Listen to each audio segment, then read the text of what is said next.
Hello friends, welcome to संकल्प education. इस वक्त की एक बहुत बड़ी न्यूज ये आ रही है कि इंडिया ने इंटरनेशनल कोर्ट ऑफ जस्टिस में रशिया के अगेंस्ट वोट डाल दिया है। भारत और रशिया वैसे तो काफी अच्छे फ्रेंड्स रहे हैं और हमेशा से पिछले 22 दिन के इस वॉर में ऐसा लग रहा था कि इंडिया रशिया के सपोर्ट में खड़ा है, लेकिन अभी ये एक बहुत बड़ी न्यूज है, इसको मैं ब्रेकिंग न्यूज ही कहूंगा कि इंडिया ने रशिया के against international court of justice में अपना वोट डाला है। क्या है ये मामला, आइए मैं आपको इस वीडियो के माध्यम से समझाने की कोशिश करता हूं। वीडियो को अंत तक देखिएगा और मैं आपको कंप्लीटली इसके बारे में सारी डिटेल समझा दूंगा। दोस्तों, जैसा कि आप सबको पता है कि सेकेंड वर्ल्ड वॉर के बाद यूएनओ की स्थापना की गई थी, यूनाइटेड नेशन ऑर्गेनाइजेशन, जिसे हम हिंदी में संयुक्त राष्ट्र संघ कहते हैं। ये जो यूनाइटेड नेशन ऑर्गेनाइजेशन है, ये 24 अक्टूबर 1945 को बना था। पिछले 76 साल से 76 ईयर्स से ये कार्यरत है। इसको सबसे बड़ा काम ये सौंपा गया था कि तृतीय विश्व युद्ध यानी थर्ड वर्ल्ड वॉर नहीं होना चाहिए, कंट्रीज के बीच में अच्छे रिलेशंस होने चाहिए, फ्रेंडली रिलेशंस होने चाहिए और जो स्ट्रक्चरल प्रॉब्लम्स हैं उन सबसे कंट्रीज बाहर निकल सके। इसीलिए यूनाइटेड नेशन ऑर्गेनाइजेशन के 6 बड़े बड़े ऑर्गन्स भी बनाए गए। यस, ये जो ऑर्गन्स है आपने अक्सर इनके बारे में सुना होगा। टू नेम अ फ्यू, इसमें यूनाइटेड नेशन जनरल असेंबली है, इसमें सेक्रेटेरिएट है, इसमें इकोसॉक यानी इकोनॉमिक एंड सोशल काउंसिल है, इसमें संयुक्त राष्ट्र सुरक्षा परिषद यानी कि यूएनएससी, जिसे हम यूनाइटेड नेशन सिक्योरिटी काउंसिल भी कहते हैं, वो है, और इसके साथ ही साथ इसमें इंटरनेशनल कोर्ट ऑफ जस्टिस भी है। इंटरनेशनल कोर्ट ऑफ जस्टिस को दरअसल वर्ल्ड कोर्ट भी कहा जाता है। वैसे तो यूनाइटेड नेशन के पूरे 6 ऑर्गन में से 5 ऑर्गन अमेरिका में ही है, लेकिन ये इकलौता ऑर्गन है ICJ, international court of justice, जो कि नेदरलैंड्स में है। नेदरलैंड्स में there is a place called Hague, जहां पर आईसीजे का हेडक्वार्टर है। दोस्तों, ये जो इंटरनेशनल कोर्ट ऑफ जस्टिस है, इसे दरअसल इंटरनेशनल लॉ को कायम रखने के लिए और एडवाइजरी ओपिनियंस देने के लिए बनाया गया है।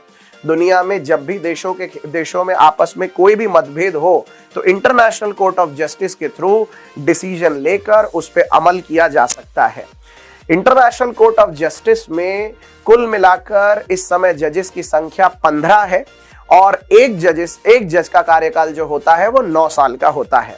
अगर हम इस समय मौजूदा जजेस की बात करें तो कुल मिलाकर 15 जजेस में से चाइना से जज हैं, जापान से हैं, जर्मनी से हैं, अमेरिका से है। अमेरिका के जज तो इनफैक्ट प्रेसिडेंट है इस समय आईसीजे के, और इसके साथ साथ भारत से जस्टिस दलबीर भंडारी इस समय इंटरनेशनल कोर्ट ऑफ जस्टिस के एक जज हैं।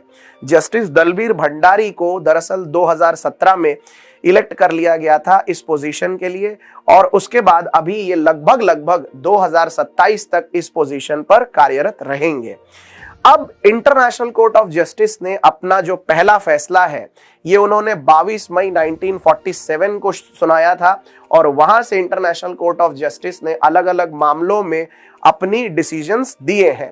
तो कुल मिलाकर अगर हम देखें तो अभी तक यानी सितंबर 2021 तक का डेटा ये कहता है कि टोटल 188 से ज्यादा cases international court of justice में अभी तक लाए गए हैं, जो कि उन्होंने हैंडल किए हैं।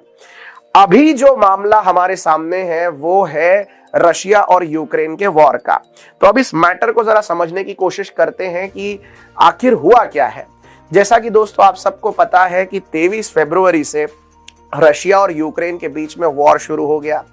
आज जब मैं ये वीडियो शूट कर रहा हूं तो ये वॉर का 22वां दिन है। अब इसमें ऑलमोस्ट यूक्रेन के काफी सारे शहरों पर रशियन कब्जा हो चुका है और रशिया की मिलिट्री ट्रूप्स ने जबरदस्त तबाही मचाई हुई है। चाहे वो खार्किव हो, चाहे वो कीव हो, बहुत सारे एरियाज ऐसे हैं जो पूरी तरह से बर्बाद कर दिए गए हैं इस वॉर में। अब इसके खिलाफ ऑब्वियसली जो यूक्रेन की लीडरशिप है उन्होंने इंटरनेशनल कोर्ट ऑफ जस्टिस में एक अपील की थी। इंटरनेशनल कोर्ट ऑफ जस्टिस में यह मामला चल रहा था और इस मामले की सुनवाई हुई और उसके बाद इसका फैसला आया हुआ है।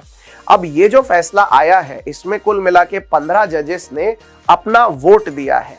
यहाँ पर एक बात का पूरी तरह से आपको ध्यान रखना पड़ेगा दोस्तों कि इंटरनेशनल कोर्ट ऑफ जस्टिस में जब भी कोई फैसला आता है, इस फैसले में कोई भी जज एब्सटेन नहीं कर सकता। जी हाँ, भारत बहुत से केसेस में जब भी रशिया के लिए वोट डालना होता है और जब भी ऐसी सिचुएशन होती है तो भारत एब्सटेन कर लेता है, यानी भारत वोट नहीं डालता है। लेकिन इंटरनेशनल कोर्ट ऑफ जस्टिस के नियम ऐसे नहीं है। यहां पर या तो आपको फेवर में वोट डालना पड़ेगा या तो अगेंस्ट में वोट डालना पड़ेगा, यानी आपको अपना एक स्टैंड लेना ही पड़ता है। तो हुआ ये कि रशिया और यूक्रेन वाले मैटर में कुल मिला के 15 में से 13 जजेस ने इस मामले में रशिया के खिलाफ वोट डाला है। देखिए, ये बहुत स्वाभाविक है, क्योंकि जिस तरह के हालात अभी बने हुए हैं, यूक्रेन के तरफ से जिस तरह की चीजें पोस्ट की जा रही है या फिर मीडिया कवरेज जो मिल रहा है, चाहे हॉस्पिटल्स हो, स्कूल्स हो या फिर सिविलियंस हो, हर किसी को जबरदस्त नुकसान पहुंचा है इस वॉर में। और एक तरीके से देखा जाए तो व्लादिमीर पुतिन की जो इंटरनेशनल इमेज है वो काफी हद तक इसमें खराब हुई है। ऐसा माना जा रहा है कि वो अपनी जिद के आगे मतलब लोगों की जान से खेल रहे हैं। तो कहीं ना कहीं ये तो था ही कि रशिया अपने आप को इंटरनेशनल कोर्ट ऑफ जस्टिस में स्ट्रांगली डिफेंड नहीं कर पाता। तो यहां हुआ ये है कि 13 जजेस ने रशिया के अगेंस्ट वोट डाला है और केवल 2 जजेस हैं जिन्होंने रशिया के फेवर में वोट डाला है। बहुत ऑब्वियस गेसिंग है ये 2 जजेस की। ये 2 जजेस में से एक तो खुद रशिया के ही है और दूसरा ऑफ कोर्स चाइना से। तो चाइना अभी भी एक क्लियर स्टैंड लेता है कि रशिया इस पूरे मामले में निर्दोष है। भारत की जहां तक बात है, मैं यही कहूंगा कि भारत के लिए इस मामले में न्यूट्रल रह पाना तो पॉसिबल था ही नहीं, क्योंकि वैसा तो कोई ऑप्शन है ही नहीं वोटिंग का। लेकिन जहां तक रशिया के फेवर में वोट डालने की बात है, ये अपने आप में काफी ज्यादा प्रेशराइज्ड बात थी इंडिया के लिए कि हम रशिया के फेवर में यहां पर वोट डालें। एक बात और है जो समझने जैसी है, यहां पर बहुत सी कंट्रीज ऐसी है जो अपने इंटरनेशनल कोर्ट ऑफ जस्टिस के जजेस पर भी अपना पॉलिटिकल कंट्रोल रखती है। ओके, जैसे हम एक सिंपल अंडरस्टैंडिंग यहां पर ये ले सकते हैं कि चाइना के जो जज हैं जिन्होंने रशिया के फेवर में वोट डाला है, कहीं ना कहीं ऐसा लगता है कि चाइना के जो पॉलिटिकल स्टैंड है रशिया को लेकर पूरे दुनिया में, वही चीज को कंटिन्यू किया है वहां के जज ने भी। तो इसका मतलब चाइनीज गवर्नमेंट का influence international court of justice के चाइनीज जज के ऊपर भी है। लेकिन जहां तक भारत का सवाल है, भारत ने हमेशा अपने इंटरनेशनल स्टैंड को इंटरनेशनल कोर्ट ऑफ जस्टिस के जज से बिल्कुल अलग रखा है। इसीलिए हमारे जो जज हैं दलबीर भंडारी, इन्होंने अपने विजडम पे ये फैसला लिया है। और मैं ये जरूर आपसे जानना चाहूंगा कि इंटरनेशनल कोर्ट ऑफ जस्टिस में भारत के तरफ से दिया गया रशिया के अगेंस्ट जो वोट है, इसके ऊपर आपका क्या कहना है। बट फिलहाल the news of the moment is कि India has voted against Russia in International court of Justice. मुझे कमेंट्स में आप जरूर बताइएगा कि आप इसके बारे में क्या समझते हैं, क्या जानते हैं। वैसे आपको एक और बात मैं बता दूं कि इंटरनेशनल कोर्ट ऑफ जस्टिस जो है, इसने अपना कार्यकाल जो है 1947 से शुरू किया था और इसकी ऑफिशियल लैंग्वेज है इंग्लिश। सो कुल मिलाकर बात यह है कि यहां से आगे इंडिया और रशिया के रिलेशंस कैसे होंगे, इस एक डिसीजन के बाद ये अपने आप में जानना बहुत दिलचस्प होगा। रशिया को जब ये पूछा गया कि भाई आपने ये जो सब कुछ किया है, इतना जो तांडव मचा रखा है, इसके ऊपर आपका क्या कहना है, तो इंटरनेशनल कोर्ट ऑफ जस्टिस में रशिया का कहना था कि देखिए ये कोई वॉर नहीं है, ये एक मिलिट्री ऑपरेशन है। जिसके ऊपर एक विपक्ष के जो जज थे उनका कहना ये था कि सही बात है, फिर वैसे भी आपके ऊपर इकोनॉमिक सैंक्शन थोड़ी लगे हैं, आपके ऊपर तो हम यानी एक तरह से इकोनॉमी को रिफॉर्म करने की तो कोशिश कर रहे हैं। तो ऐसे बहुत से छोटे मोटे इसके ऊपर अलग अलग मजाक होते रहे हैं। लेकिन ऑल इन ऑल ये मामला इंडिया के तरफ से एक गंभीर मामला हो सकता है और डिपेंड करेगा आगे आने वाले टाइम में कि इंडिया और रशिया अपने रिलेशंस को किस दिशा में आगे बढ़ाते हैं। कमेंट्स में मुझे जरूर बताइएगा दोस्तों कि आपका इस डिसीजन के ऊपर क्या कहना है। क्या आप जस्टिस दलबीर भंडारी के फैसले से क्या आप सहमत है या नहीं है।